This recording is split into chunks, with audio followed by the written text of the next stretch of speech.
तर सेलिब्रेशन झालं होतं आणि केक उरला होता. मग केक उरल्याच्या नंतर संपवायचं काम कोणी घेतला? आम्ही असे हुशारच आहोत.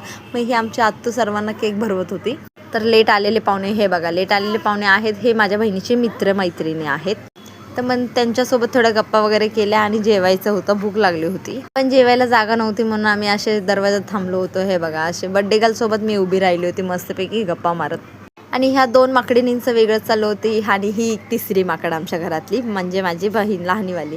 आणि मग नंतर चला इकडे माझी आत्तू जेवण वगैरे वाढायचा कार्यक्रम चालू ठेवला होता तिने. माझे पप्पा पण वाढत होते आणि मग मी पण जेवायला बसले कारण की मला जाम भूक लागली होती.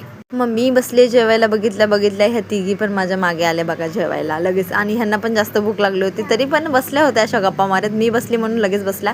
आणि माझ्या घरातला हा एक नमुना माझे कझन सिस्टर. हे बघा कसे आहेत, म्हणजे नमुनेच आहेत आमच्या घरात.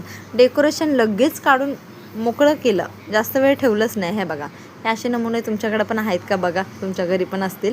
चला भेटूया नेक्स्ट व्लॉगमध्ये. बाय.